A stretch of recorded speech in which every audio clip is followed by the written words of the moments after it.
Hello everyone. Today we will discuss chapter 17, The Dawn of History in the Deep South, the megalithic background. Several elements mark the beginning of the historical period. These are settlements of large-scale rural communities which carry on plough agriculture with the help of iron implements, formation of the state system, rise of social classes, use of writing, beginning of written literature. All these phenomena are not found at the tip of the peninsula with Kaveri Delta as the nuclear zone till about the 2nd century BC. Up to this period, the upland portions of the peninsula were inhabited by people who were called megalithic builders. They are not known from their actual settlements, which are rare, but from their graves.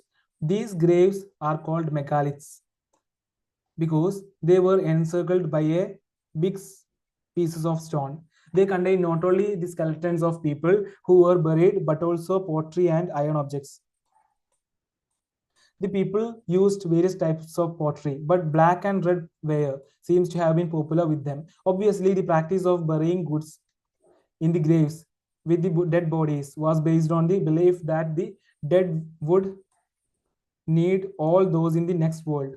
These goods gives us an idea of their sources of livelihood. We find arrowheads, spearheads, and even hoes and sickles, all made of iron. Tridents, which later came to be associated with Shiva, have also been found in the megaliths. However, compared to the number of agricultural tools that were buried, those meant for fighting and hunting are larger in number. This would show that the megalithic people did not practice an advanced type of agriculture. The megaliths are found in all upland areas of the peninsula, but their concentration seems to be in eastern Andhra and in Tamil Nadu.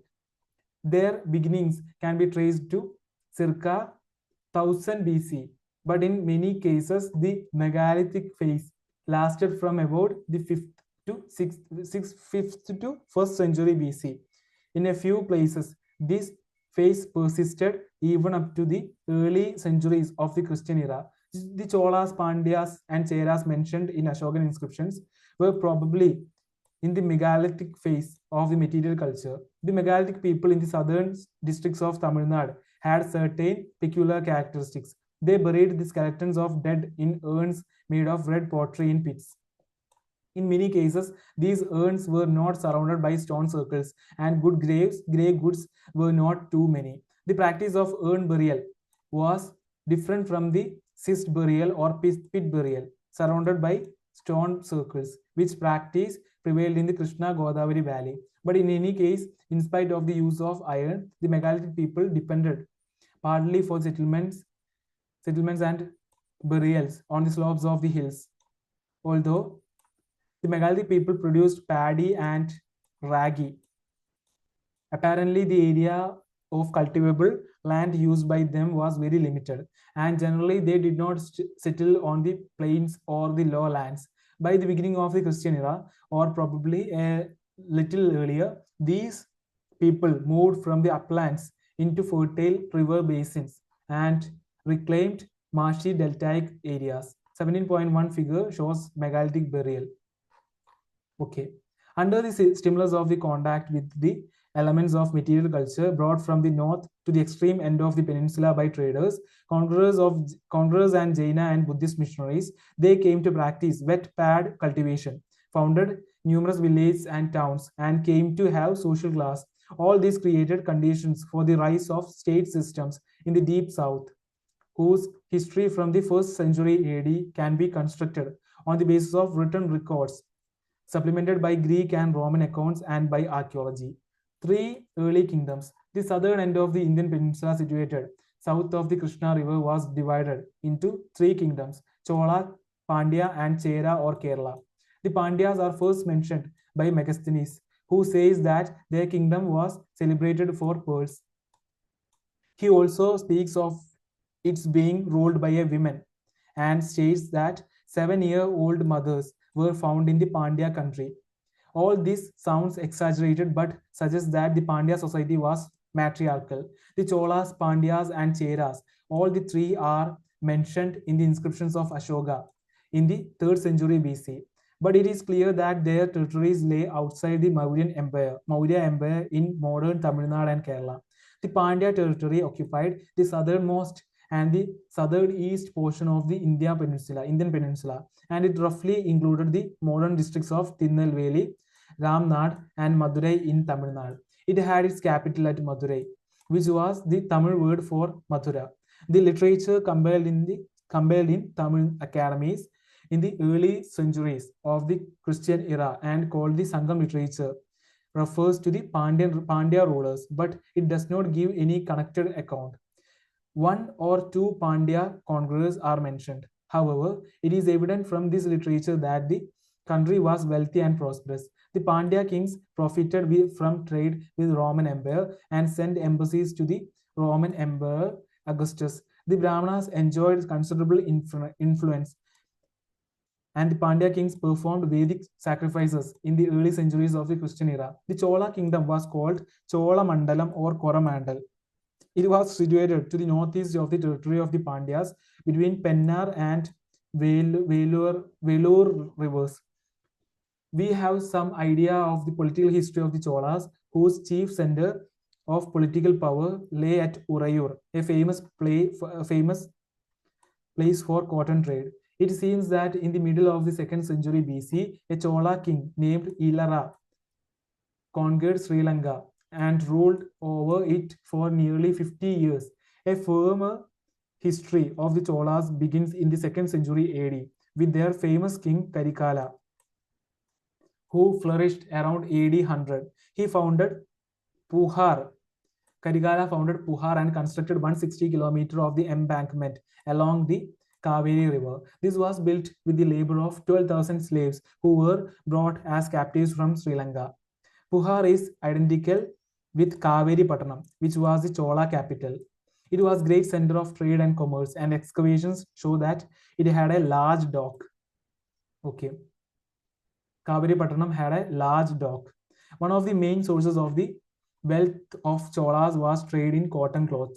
They maintained an efficient navy, which sailed as far as mouth of the Ganga and the Irrawaddy, and later centuries went even to the Malaya archipelago. Under Karikala's successors, the Chola power rapidly declined. Their capital, Kaveri Pattanam, was overwhelmed and destroyed. Their two neighboring powers, the Cheras and Pandyas, extended at the cost of the Cholas. What remained of the Chola power was almost wiped out by the attacks of Pallavas from the north. From the 4th to the 9th century AD, the Cholas played only a marginal part in the South Indian history. The Chera or Kerala country was situated to the west and north of the land of the Pandyas. It included the narrow strip of land between the sea and the mountains covered a portion of the modern Kerala state. In the early centuries of the Christian era, the Chera country was important as the country of the Cholas and Pandyas. It owed its importance to the trade with the Romans. The Romans set up two regiments at Muziris, identical with Kranganur in the Chera country, to protect their interests. It is said that they also built there a temple of Augustus. The most important event in the political history of Cheras was their fight against the Cholas about AD 150. Although the Cheras killed the father of the Chola king Karikala, the Chera king also lost his life. Later, the two kingdoms temporarily came to terms and concluded a matrimonial alliance. The Chera king next allied himself with the Pandya rulers against the Cholas, but the Cholas defeated the allies, and it is said that since the Chera king was wounded in the back, he committed suicide out of shame. According to the Chera poets, their greatest king was Sengutuvan, the Red Chera. He routed his rivals and established his cousin securely on the throne.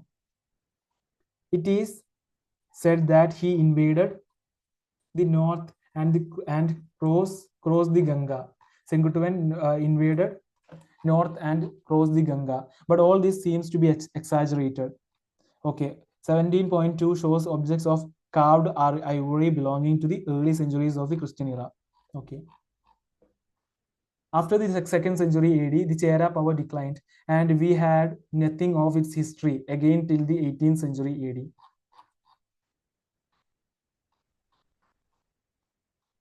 The main interest of political history of these three kingdoms lies in the continuous wars they fought with one another and also with Sri Lanka.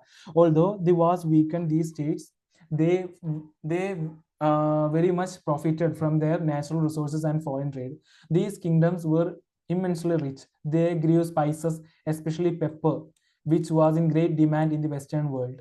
Their elephants supplied ivory, which was highly valued in the West. The seas yielded pearls, and their mines produced precious stones, and both these were sent to West in the good quantity. In addition to this, they produced muslin and silk.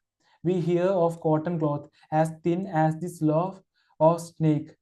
The early Tamil poems also mention the weaving of complex patterns on silk. Urayur was noted for its cotton trade.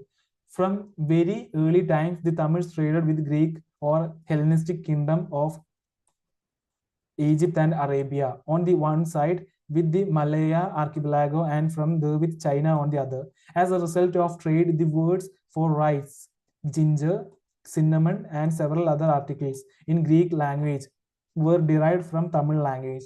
When Egypt became a Roman province, and when the monsoons were discovered about the beginning of the first century AD, this trade received great impetus. Thus, for the first 2.5 centuries AD, the southern kingdoms carried on lucrative trade with the Romans. With the decline of this trade, these kingdoms also began to decay. The pearls and the sword. Trade, foreign and internal, constituted a very important source of royal revenue. We know how the custom officials functioned in Puhar. Transit duties were also collected from merchants who moved with their goods from place to place. For the safety of merchants and prevention of smuggling, soldiers maintained constant vigil on the road. Spoils of war further added to royal income.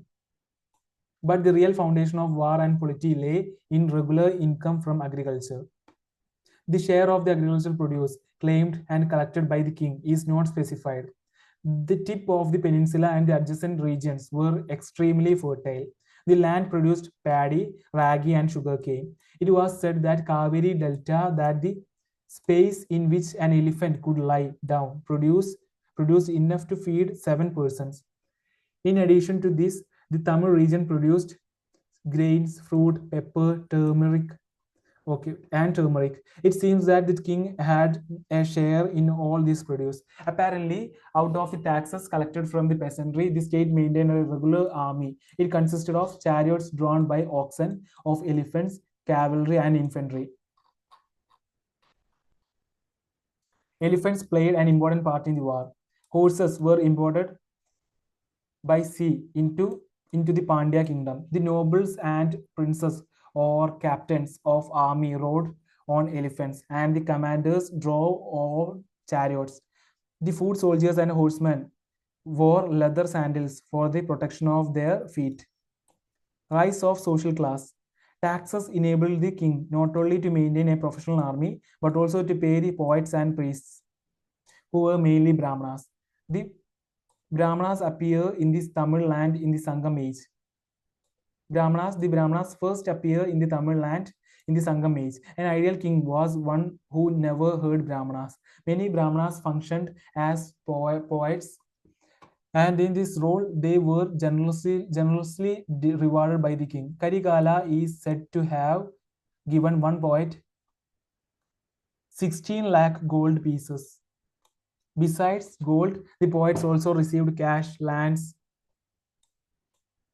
chariots, horses, and even elephants. The Tamil Brahmanas took meat and wine. The Kshatriyas and Vaishyas do not appear as regular Varnas in the Sangam texts, but the class of warriors was not absent.